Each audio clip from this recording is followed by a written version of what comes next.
excuse me. So this undetermined coefficients method is to find a particular solution of a non-homogeneous linear differential equation with constant coefficients, particularly in this case. But the situation could be complicated, especially when you have the case when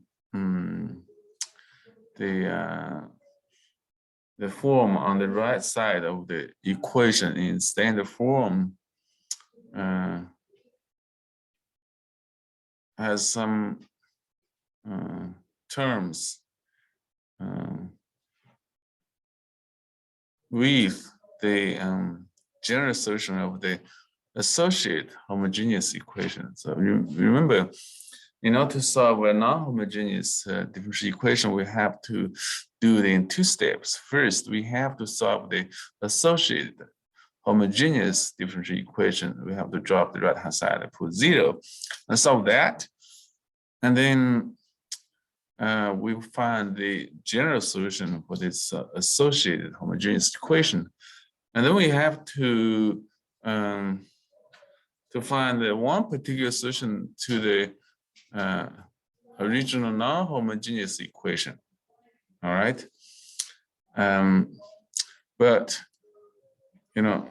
sometimes the function on the right-hand side of the equation will have some terms that coincide with the solution from the associated homogeneous equation. In that case, the situation becomes complicated.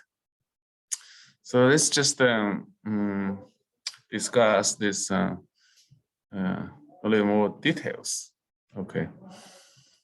So when the right-hand side of the equation G is a linear combination of the following types of functions, that involves a polynomial P with degree n, or a polynomial times an exponential function, or even have another factor of sine or cosine function. Okay, so we assume the right-hand side of the equation of the differential equation G has those forms. And then we can divide into two cases. So case one is relatively simple. It says no function in the associated particular solution YP is a solution of the associated homogeneous differential equation. So you don't have, same terms in the solution of the associated homogeneous equation and the Gx on the right side of the equation. Then in this case, you just assume the particular solution has the same form of G, okay? So for example, if you want to determine the form of a particular solution of the following two equations, the first equation is y double prime minus 8y prime plus 25y equals 5x cubed e to the negative x minus 7 times e to the negative x. So we have to do the problem into two steps. First, we find the auxiliary equation of the associated homogeneous differential equation. So just put the right hand side equal to 0 and assume y equal to e to the mx. Then you're gonna get the auxiliary equation after some simplification, which will be m squared minus 8m minus plus 20 minus 25 equal to 0, or plus 25 equal to 0 actually. I'm sorry, it should be plus, not minus. There's a typo in here. So you solve this quadratic equation for m using the quadratic formula. So we got 8 plus or minus square root of negative a squared minus 4 times 1 times 25, okay, over 2 times 1. So inside the radical, we got negative a squared, which is 64, minus 4 times 1 times 25, which is 100. So 64 minus 100 is 36. So then if you take the root, you get 6i plus or minus. So then you simplify the solution a little bit. 8 plus or minus 6i over 2, it becomes 4 plus or minus 3i. Okay. So obviously, the general solution for the associated homogeneous equation will have some sine and cosine parts. When you have the, complex solution, imaginary part gives you the sine and cosine functions. So there's nothing to match the right-hand side of the original equation. In this case, then we can just assume the particular solution has similar form as the function g on the right side of the equation. But we have to include all the terms in the polynomial. So gx is 5x cubed minus 7 times e to the negative x if you factor out e to the negative x. So we're going to assume the particular solution of the non-homogeneous equation has the form of a degree 3 polynomial. So that will be x cubed plus bx squared plus cx plus d times e to the negative x. Okay, so you have to include all the terms in the general polynomial of degree 3. Okay, instead of just the cube x term and the constant in the g. So that's one thing. You should always be cautious. Any questions? Okay, so that's one example. Another example is the equation of y dot prime plus 4y equal to x times cos x. So again, we start from the auxiliary equation of the associated homogeneous equation, put the right hand side of the equation to equal to 0, and then plug in e to the mx for y into the equation, and then simplify a little bit. So at the end, we get the quadratic equation of m squared plus 4 equals 0. Okay, and when you solve it, move 4 to the right, it becomes the negative 4. So when you take the root, you get the plus or minus 2i for m. Okay, so then the general solution for the associated homogeneous equation will be involving cosine 2x and sine 2x. Remember? So this imaginary parts give you cosine and the sine functions. Yes. Okay. So that has nothing much with the right hand side of the function x times cosine x. We call it g. So in this case, we just assume the particular solution has the form of x plus b times cos x plus cx plus d times sine x. So again, the right hand side of the equation is a polynomial of degree 1 x times the cosine function. So in the particular solution of the non-homogeneous equation, we would assume a similar pattern, but it has to include both cosine and sine functions. Okay, and in each term, the polynomial with degree 1 has to include all the terms, including the linear term and the constant. So that's why you have both the x plus b and the cx plus d. All right, does it make sense? So these are easy to make mistakes, and we have to be very careful when you assume the form of particular solution. It's a little tricky in many cases. Any questions for this example? So that's the case 1, relatively simple case. Even in this case, you can see it's not really straightforward sometimes. So again, these are just to find the particular solution, to assume the form of particular solution. You still need to plug in those particular solutions into the original differential equation to determine those constants A, B, C, D, in each case. So that's this position approach, as we know. Okay. Case 2 is a little more complicated. Okay. So it says a function that assumes the particular solution YP is also a solution of the associated homogeneous differential equation. All right.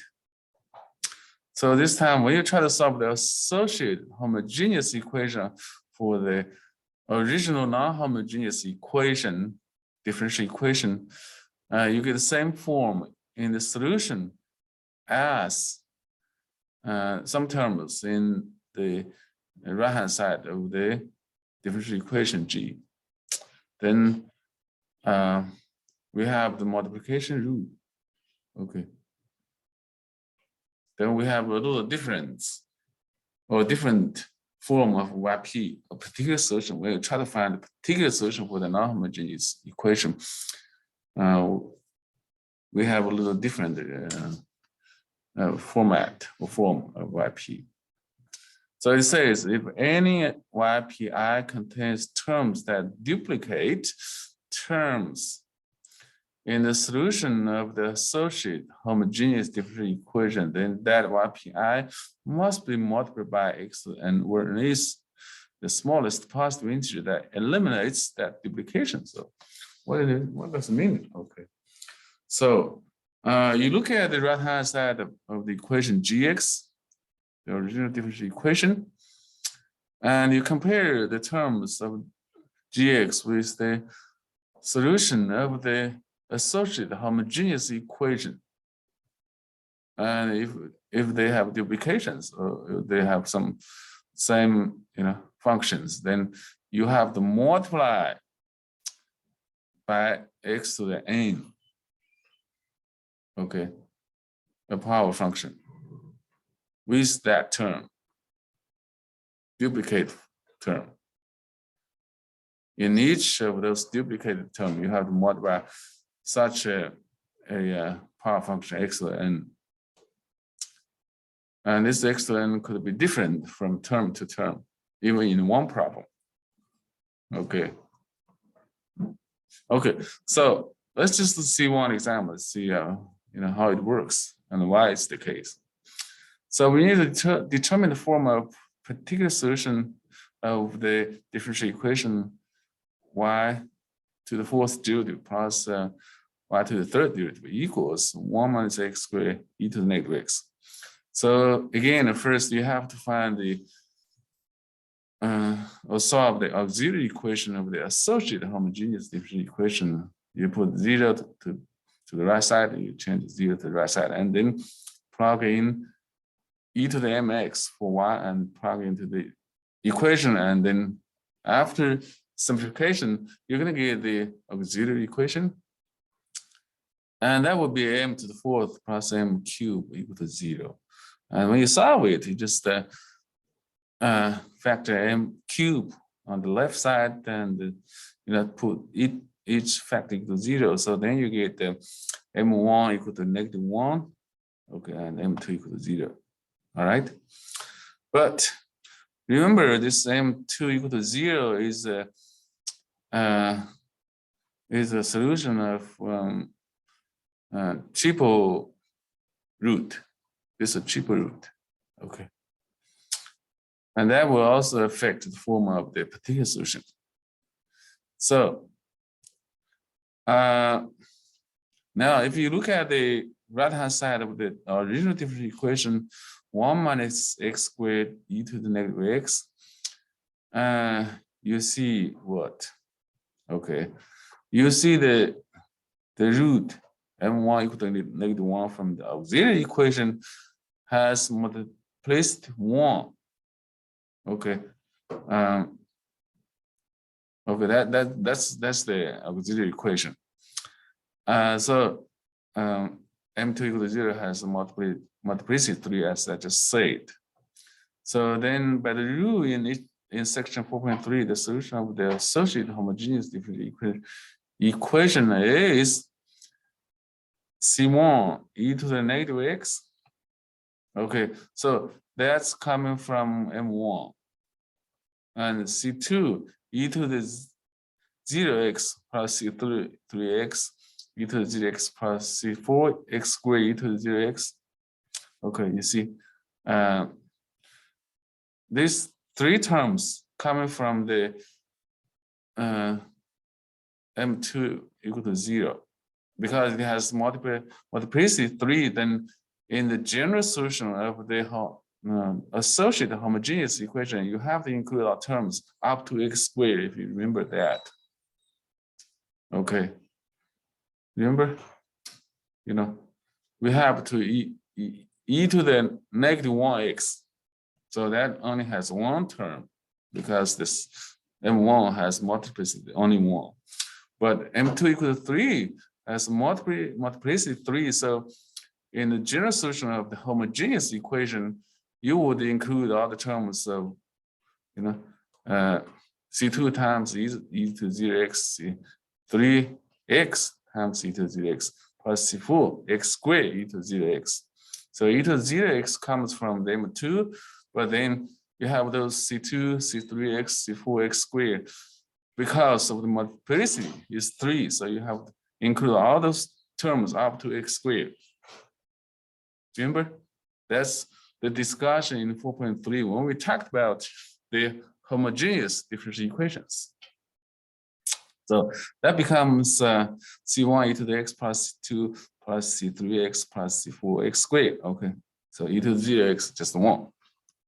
If you simplify. Now, when you compare this general solution of the homogeneous associated homogeneous differential equation with the gx on the right side of the original differential equation, you can see what? First we got this e to the negative x squared. Okay, e to the negative x squared that matches the part in the homogeneous equation of the solution for the associated homogeneous equation, right? And also, we also got the a term matches the one in the homogeneous equation solution. Okay, C2 1. So that also matches. So then you have to multiply, some power function to each of the term in the particular solution. All right. And it turns out you have to multiply x cubed. Okay. So you would assume, to start, you would assume the particular solution has the form of a constant minus a polynomial of degree 2 times e to the negative x.